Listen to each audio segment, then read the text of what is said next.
finished work. And at the same time, I think that the work of many people who worked on it, both on cast and crew, there's more than 100 people, 150 people, that it deserved that their work should be anyway kept as well as it could, as long as I could help to do that. Okay, we'll take our next question. Okay, right here, and I'll come over to the side in a second.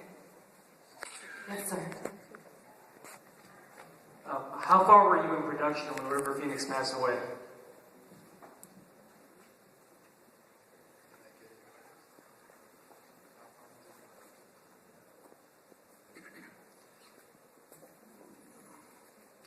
It's very difficult if you're a little bit someone who knows about movies to say exactly how far, because on paper we were probably 72.5%.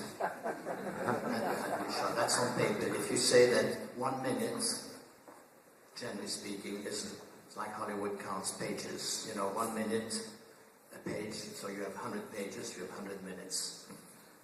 But obviously, if you write in a script something like, she goes every day to school, and that's the end of the page, I don't know how long you could film that. 360 days?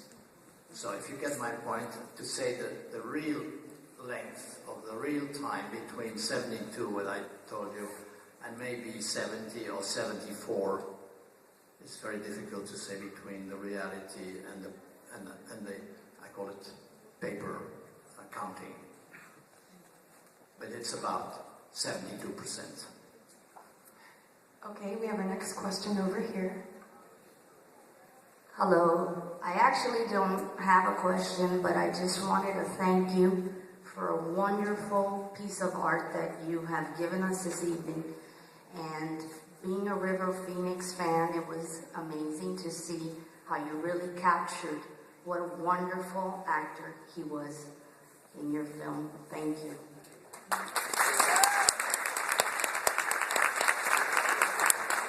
Thank you for all the actors in the film, even the small parts. There are no small parts, there are only bad parts and good parts. All right, we have our next question. It was a fantastic film, and I've seen some of your others. I've seen The Vanishing, the original European version, as well as the American version.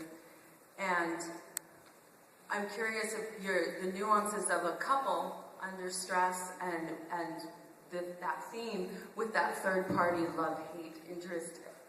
How did you come about being attracted to those nuances that a couple goes through under such stress and duress and love?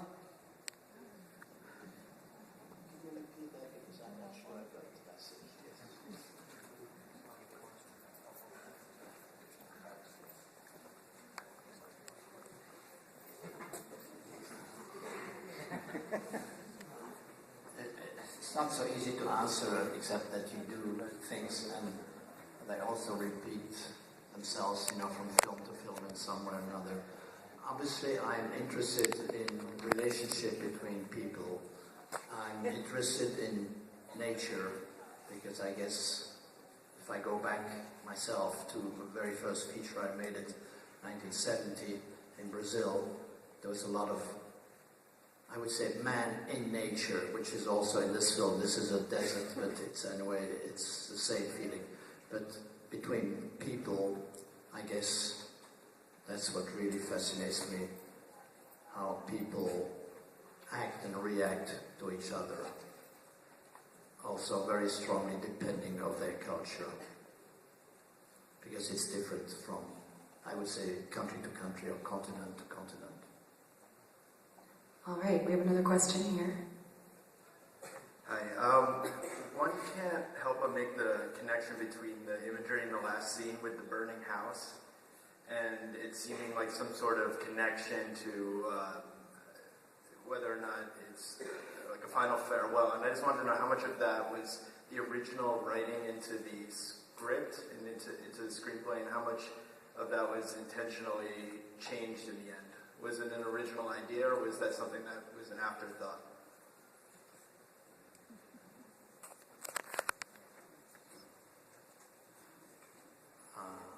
Once I decided to try to put the movie together in fundamentally, you could say 2012, a year ago,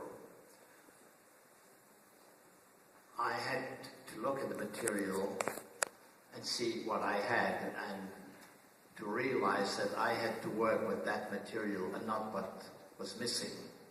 So to not try to fill up the gaps, as I say, basically, but to try to see what kind of story I could tell with the material we had. And I guess when I had to fill up some things, because otherwise the story would be totally ununderstandable, or the characters may be a little too simplistic, I decided finally, after many other options, to choose for what I felt was finally the most natural, is that someone who was involved in making the film would talk. So it became kind of automatic and natural that I did the voice and tried to put the thing together. I'm not proud of it, but it is obviously a film which has a personal side to it. Not only because River died, but because I decided to finish it against all odds. All right, we have a couple questions. Right here. A beautiful movie, and you started answering it already, I think, but I was curious, if River had not died, how would the movie have been different from what we've seen tonight?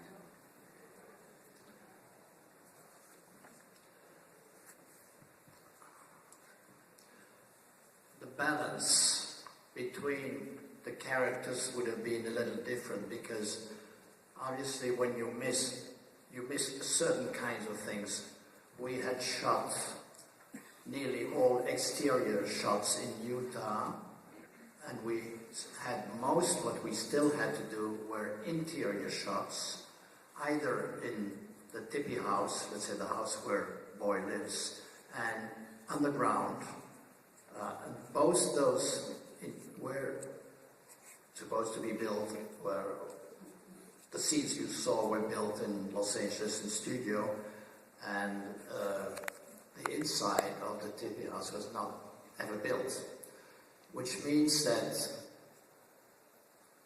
characters do change a little, and because there are missing pieces, there is things about Boy we don't know in this film because they were not shot, and I felt it was stupid to say that he liked looking at the sky, at the stars. But there were scenes planned where I would say the universe and the stars had a part. He says, I'm a creature. He doesn't say I'm a human being or I'm a man. A creature is part of the whole thing, is a man or a woman, and the animals and the plants and the air and the stars and so on. It's a total thing, and that's the way Boy looked at the world. In comparison to people who only look at, I could say, what they can earn, or the money, how much they can make, how big the house, how big is a car, how big is a swimming pool, etc., etc. And so when you have a more spiritual attitude to life. But I must say that his isolation, building the house himself, does make him a little bit different from normal people, because you lose contact and you can get a little mad or a little bizarre. I mean, obviously he's not 100%, if I could compare it, if a child grows up alone, with never going to school and never having school friends or people in the class, he will become another grown up than if he's surrounded from, let's say, 5 to 17 with other young people of his age, it changes you. He chose, boy, to live alone, and it does make a difference, I think, in the way you look at the world and at people. Okay, we have time for 2 more questions. Okay, I'm going to come here and I'll come back. Sir, go ahead. I'd like to share a small family story I have relating to your film and one of the stars. I'm from New Mexico. In that little 2 to 3 minute segment you filmed in the ghost town with a church in the background, and they spent the night there after they stole the truck. The little town is called Cabezon. I grew up there. As you come into the town on the left, there's a little brown house pastor adobe with a corral. It's my mom and dad's house, Andy and Sandoval. I call my mom every Sunday and chat with her. I called her a few years back, and she was distraught. And I asked her, what's wrong? She says, that little boy died. And I said, what little boy? She said, that nice little boy who came and had dinner with us a couple of times at the ranch. I had no idea what she was talking about. My mom and dad are little Mexican Americans, and they look like salt and pepper shakers. I went home about 4 months later, and I see a picture, a snapshot on the refrigerator. And it's River and my mom and dad. I said, where'd you get this? She says, that's the nice little boy that died. He died the day after he had dinner with us. I said, oh, he died. She said, in California. He flew home and he passed away that night. My mom had no concern of what he was dying from or what he had died of. But he was that sweet little boy that came and had dinner with him.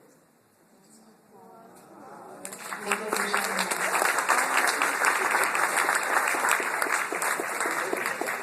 Okay, can you guys help me pass the microphone?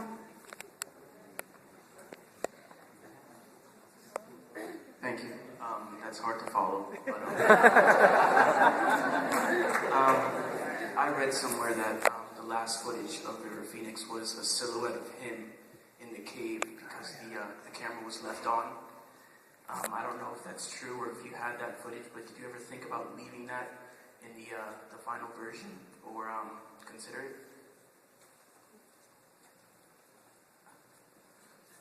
You asked me what happened, and really at the end, when at the last shot, what you read, I think probably about the cameraman